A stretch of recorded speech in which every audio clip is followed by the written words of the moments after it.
Hi, I'm Christine with Crafts Direct, and today I'm going to show you how you and your child can make their very own personalized tie-dye beach towel. Let's get started. These are the supplies you're going to need to get started. You're also going to need paper towel and scissors and some warm water. You're going to mix the tie-dye up as instructed in the product packaging, and then you can get started on taping off your towel. The towel you want to lay out on a flat surface such as a large table or driveway, and I started with the middle letters of the name I wanted to spell. So you would want to start with the middle letters of the name or word you're wanting to spell to make sure that you would have enough room on either side so they're evenly spaced. So I took the duct tape and I just eyeballed it for the size of letter I was wanting to use, and I just cut the duct tape with the scissors. And then once you have the duct tape down on the towel, you want to make sure to smooth it out so it is stuck well, so it'll prevent bleeding. You want to repeat this until you have the whole word spelled out onto the towel.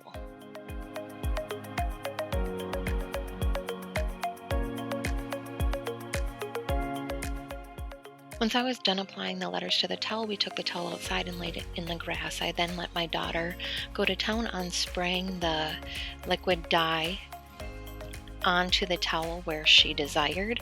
You want to make sure that you flip the little thing right below the nozzle so it opens up so it is able to spray. You don't want to spray so much dye that you saturate the towel, as the towel is dry, but you want to make sure that you are spraying up around the duct tape as good as possible so the word or letters show out more vibrant.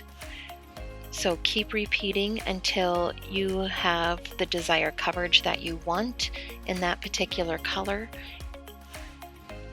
and then you're going to switch colors and move on to your next color where you would like it. So she started with the blue and then she moved on to a pink area that she wanted, and then she started with the purple, and as you can see it sort of has some darker spots. I believe it's because the dye wasn't necessarily mixed up as well, but it still turned out cute. She then did yellow next to the purple and then ended with the red, which looks more pink on the left side, and then she moved to green over on the far right side to finish off the towel. I then took paper towel to dry off the letters or the duct tape before peeling them off so the dye did not drip off and get elsewhere on the towel. So make sure to dry each letter, and then once each letter is dry, you can start removing the duct tape, which removes very easily.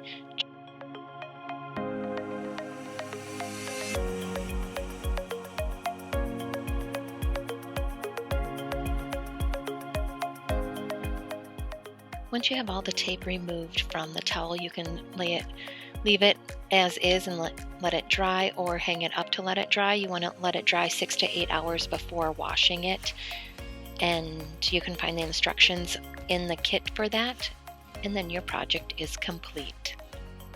Thanks for joining me today. For the material list for this project and other tie-dye inspiration, check us out at craftsdirect.com under our Projects tab.